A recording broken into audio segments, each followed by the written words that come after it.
एक दिन गांधारी बाहर बैठी थी, धृतराष्ट्र भीतर बैठे थे, तब तक कुटिया में आग लग गई। और आग लग गई तो उनकी झोपड़ी धू धू करके जलने लगी। गांधारी को पता चल गया कि जिस झोपड़ी में मेरे पति हैं आग लग गई, मेरे पति जल रहे हैं। जब पति जल जाएंगे तो मैं जी करके क्या करूंगी, है ना? तो गांधारी भी उसी अग्नि में प्रवेश कर गई और वे भी जल करके भस्म हो गई। पति के साथ जल करके भस्म। विदुर जी को जो करना था सो किए। श्री धर्मराज युधिष्ठिर के कहने पर गांडीवधारी अर्जुन हस्तिनापुर से द्वारिका गए। युधिष्ठिर से प्रेरित, धर्मराज युधिष्ठिर से प्रेरित होकर के गांडीवधारी अर्जुन कहां गए? द्वारिका गए। और द्वारिका गए और 7 महीने तक द्वारिका से लौटे ही नहीं। 7 महीने द्वारिका में रह गए। और इधर क्या स्थिति हो रही है देखो, ये जो कलयुग है ये अधर्म का मित्र है, ये अधर्मियों का साथ देता है। लेकिन कलयुग तब तक नहीं आता है जब तक भगवान रहते हैं। और जहां ठाकुर जी गए वहीं कलयुग टपक पड़ता है, वहीं कलयुग आ जाता है। एक कलयुग आ गया। अब कलयुग का सबसे बड़ा प्रभाव क्या है? झगड़ा। जिस घर में झगड़ा हो समझ लेना कि कलयुग अपना डेरा जमाए है उस घर में, है ना? कलयुग का प्रभाव है कलह। पति पत्नी लड़े, बाप बेटा लड़े, भाई भाई लड़े, रोज कलह घर में मचा हो।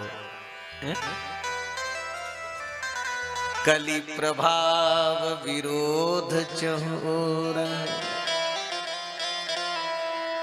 कलयुग झगड़ा कलह। और जहां पर ठाकुर जी का भजन हो, पूजन हो, रोज कीर्तन हो, है ना, तो समझ लेना कलयुग में रहते हुए भी उस घर में सतयुग है। पूरे परिवार में सामंजस्य हो, प्रेम हो, भगवान के प्रति निष्ठा हो, सब बैठ करके भजन करें, कीर्तन करें, भगवान की आरती हो, है ना, ठाकुर जी को भोग लगे, सब भगवान का प्रसाद पावे। कोई लोग कहते महाराज हम अपने भगवान को शक्कर दूध का भोग लगा देते हैं। हम कहे साग रोटी का क्यों नहीं? कहे हमारे साग में प्याज पड़ता है। काहे को? जो भगवान को न खिला सको, कैसी है भक्ति आपकी? भगवान को शक्कर का भोग लगा दो जो मुंह में है ना, और अपने बढ़िया जहां ठाकुर जी का भोग लगे। वैष्णव तो वह है, ध्यान दीजिएगा, बुरा मत मानना अगर किसी में। वैष्णव तो वह है, भक्त तो वह है कि बिना भगवान को समर्पित किए हुए किसी वस्तु को भी वो स्वीकार न करे। मैं नहीं कह रहा हूं, गोस्वामी जी कहते हैं वही प्रेमी है, वही वैष्णव है, वही भक्त है जो भगवान को बिना अर्पण किए कुछ भी स्वीकार नहीं करता, नहीं खाता। यहां तक वस्त्र भी पहनना है तो पहले ठाकुर जी का स्पर्श करा दो, आभूषण भी पहनना है तो पहले ठाकुर जी को चढ़ा दो, छुआ दो, फिर पहनो ना, भगवान को अर्पण कर दो। जीव इतनी बड़ी हो गई कि हम ठाकुर जी को भोग न लगा सके। बिना भगवान को भोग लगावे आप पा रहे हो?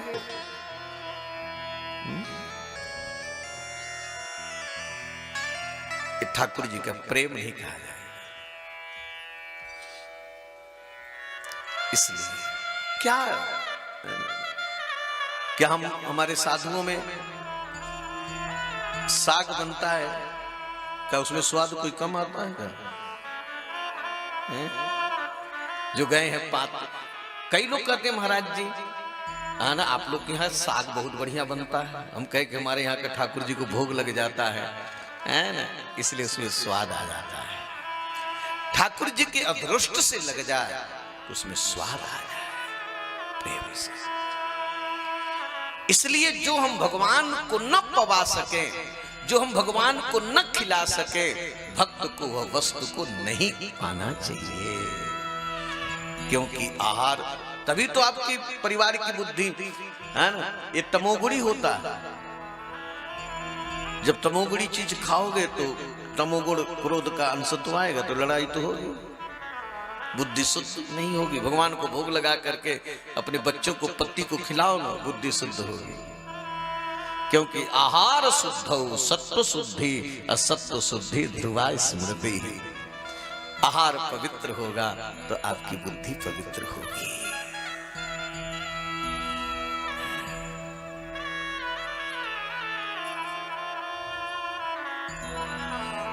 तो कली का प्रभाव जिस घर में जहां कला हो, और एक कलयुग में भी हमारा मन भगवान के भजन में लगे, हमारे घर में पूजा हो, ठाकुर जी को भोग लगा करके हम प्रसाद पावे, रोज घर में कीर्तन हो, तो कलयुग में रहते हुए आपका घर सतयुग हो जाएगा, है ना? वो घर स्वर्ग हो जाएगा, वैकुंठ हो जाएगा। नहीं तो घर में भले 8 मंजिला 10 मंजिला घर हो, वो घर नरक हो जाएगा। धर्मराज युधिष्ठिर ने देखा कि लोगों के अंदर क्रोध की अधिकता है, काम की अधिकता है। लोगों के अंदर कलह पैदा हो रहा है, देवताओं की मूर्तियों से पसीना निकल रहा है, गायों के थन से दूध की जगह पर खून निकल रहा है। मृत्यु के दूत हैं उल्लू और कपोत, वो बोल रहे हैं। इस सारी स्थिति को देख करके धर्मराज युधिष्ठिर पूछते हैं भीम से, गता सप्ताधुना मासा भीमसेन तवानुजः नायाति कस्य माहेतुर् नाहं वेदेन मंजसा। 7 महीने गए, हो गए, अभी अर्जुन लौटे नहीं। क्या हो, क्यों नहीं आए? तब तक अर्जुन आकर के धर्मराज युधिष्ठिर जी के चरणों में गिर पड़े। जैसे कटा हुआ वृक्ष गिर जाए वैसे अर्जुन गिर पड़े। अर्जुन फफक फफक करके रोने लगे। अर्जुन चिल्ला चिल्ला करके रोने लगे। अर्जुन को रोते हुए देख करके धर्मराज युधिष्ठिर पूछते, अर्जुन स्त्रियों जैसे तुम क्यों रो रहे हो? अरे तुम्हारे गांडीव के सामने तो देवता भी नहीं टिकते, आज गांडीवधारी अर्जुन स्त्रियों जैसे रो रहा है। कहीं तूने ब्राह्मण का अपमान तो नहीं कर दिया? किसी के द्वारा ब्राह्मण का अपमान होता तो लोग दुखी होते थे। कहीं तूने गौ हत्या तो नहीं कर दी? कहीं तुमसे अगम्यागम्य तो नहीं हो गया? कहीं तूने शरणागत का त्याग तो नहीं कर दिया? क्या बात है?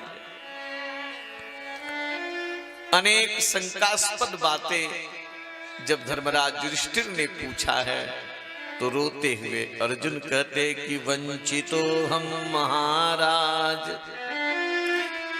हरिणा बंधु रूपिणा एन में पढ़तम तेजो देव विस्मापनम महत। भाई साहब मैं ठगा गया, मैं लूटा गया, मैं बर्बाद कर दिया गया।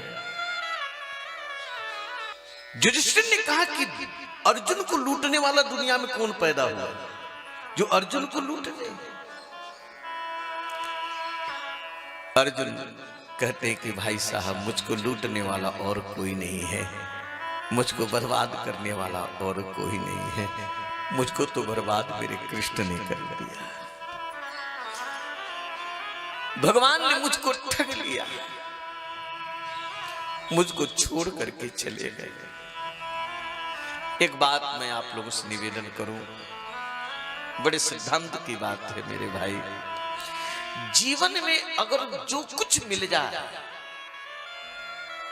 चाहे पद मिल जाए, चाहे प्रतिष्ठा मिल जाए, चाहे संपत्ति मिल जाए, कभी आप अभिमान मत करना, अपना मत मानना। भगवान ने आपको पद दिया है, ठाकुर जी ने आपको प्रतिष्ठा दी है, ठाकुर जी ने आपको धन दिया है, उसका सदुपयोग करो। आप किस लेखे में हो? जब अर्जुन कह रहे हैं कि भाई साहब मैंने जीवन में जो कुछ पाया वो कृष्ण की कृपा से पाया। चाहे मैं मछली के आंख में बाण मार करके द्रौपदी को पाया, मैं नहीं प्राप्त किया था, मेरे कृष्ण की कृपा थी। मैंने खांडव वन को जलाया, मैंने महाभारत जीती, मेरी जीत नहीं थी, मेरे कृष्ण की जीत थी। मैं वही अर्जुन हूं, वही गांडीव है, और मेरे कृष्ण की कृपा जब मेरे ऊपर से चली गई तो रास्ते में भीलों ने हमको लूट लिया। लकड़ी का धनुष और लकड़ी का बाण लेके अर्जुन को लूट लिया। अर्जुन को मंत्र याद नहीं आ रहा। जब अर्जुन की ये दशा हो सकती तो आप क्या करोगे हो?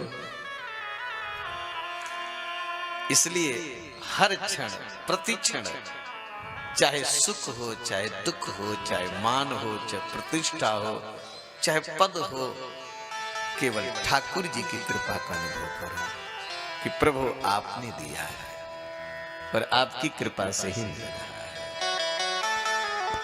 ठाकुर जी का